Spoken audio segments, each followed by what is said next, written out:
সকালবেলায় চলে এসেছিল একটা পার্সেলে কি এসেছিল সেটা তোমাদের সাথে পরে শেয়ার করছি।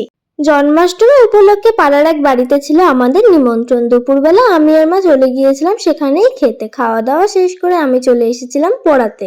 আজকে এই পুচকেটা পড়তে বসার আগে প্রচন্ড কান্না করছিল। অনেক কষ্টে তাকে থামানো গিয়েছিল। তারপর বললেই কি আর পড়া শুরু করা যায়, হাজার রকম গল্প করে তাকে একটুখানি পড়াতে পেরেছিলাম। বিকেলবেলার প্রথম স্টুডেন্টকে ছুটি দিয়ে চলে গিয়েছিলাম সেকেন্ড স্টুডেন্টের বাড়ি। এটা আমার নতুন স্টুডেন্ট, ভারী মিষ্টি। এরপরে আজকের মতো শেষ স্টুডেন্টকে পড়িয়ে নিয়ে চলে গিয়েছিলাম নিজস্ব কিছু কাজ মেটাতে, কিন্তু সেখানে গিয়ে ঘটলো এক ভারী বিপত্তি।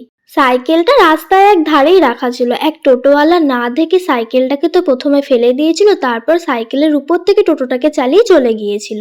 এর ফলে আমার সাইকেলটার বেশ ক্ষতিও হয়েছিল। তারপর সেটাকে দোকানে দিয়ে চলে এসেছিলাম বাড়িতে। এইসবের কারণে মনটা বেশ খারাপ হয়েছিল, কিন্তু বাড়িতে এসে যখন দেখলাম মা আজকে জন্মাষ্টমী উপলক্ষে বানাচ্ছে তালের বড়া, মনটা কিন্তু আবারও ভালো হয়ে গিয়েছিল। জন্মাষ্টমী উপলক্ষে তোমাদের কার কার বাড়িতে তালের বড়া হয়েছে আমাকে কিন্তু জানিও। আজকের জন্য এইটুকু, টাটা, বাই বাই।